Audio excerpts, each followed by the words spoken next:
नमस्कार. मीरा भाईंदरमधील तमाम बंधू भगिनींनो, मीरा भाईंदरचा चेहरा गेल्या 10 वर्षात कसा बदलला हे आपण सर्वांनी बघितलं आहे. मीरा भाईंदरमध्ये मेट्रो आली, मीरा भाईंदरमध्ये वेगवेगळे प्रोजेक्ट्स आले, पिण्याच्या पाण्याची योजना आली, पिण्याचं पाणी लोकांपर्यंत पोचलं, दुसरी पिण्याची पाण्याची योजना येते.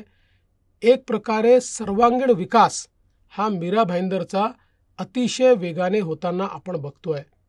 या विकासाच्या वाटचालीमध्ये माझ्यासोबत सातत्याने कोणी एक व्यक्ती राहिला असेल आणि ज्यांनी सातत्याने या विकासाची मागणी आणि विकासाचा पाठपुरावा केला असेल तर त्या व्यक्तीचं नाव आहे नरेंद्र मेहता. नरेंद्र मेहता महापौर पदापासून तर आमदार पदापर्यंत सातत्याने जनतेत राहिले, जनतेचे प्रश्न सोडवले, मीरा भाईंदरचे प्रश्न सोडवले.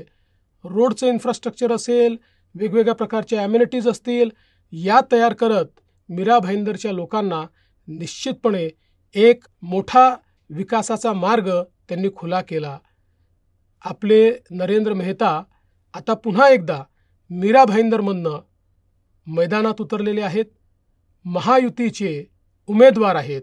भारतीय जनता पार्टी, शिवसेना, राष्ट्रवादी काँग्रेस, रिपाई, पिरिपा, लहुजी शक्ती सेना या सर्वांचा पाठिंबा हा या ठिकाणी नरेंद्र मेहता यांना आहे. मी असेन, माननीय मुख्यमंत्री महोदय असतील, अजितदादा पवार असतील, सर्व पूर्ण ताकदीने नरेंद्र मेहता यांच्या पाठीशी आम्ही उभे आहोत. माझी मीरा भाईंदर मतदारसंघातील सर्व जनतेला विनंती आहे, आपला आशीर्वाद पुन्हा एकदा नरेंद्र मेहता यांना द्या.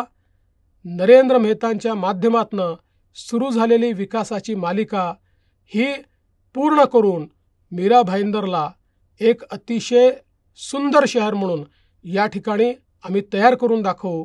राज्यामध्ये पुन्हा महायुतीचं सरकार आणण्याकरता मीरा भाईंदर हा भाजपा महायुतीच्या पाठीशी उभा करा आणि त्याकरता नरेंद्र मेहता यांनाच निवडून द्या, एवढीच आपल्याला विनंती करतो. धन्यवाद.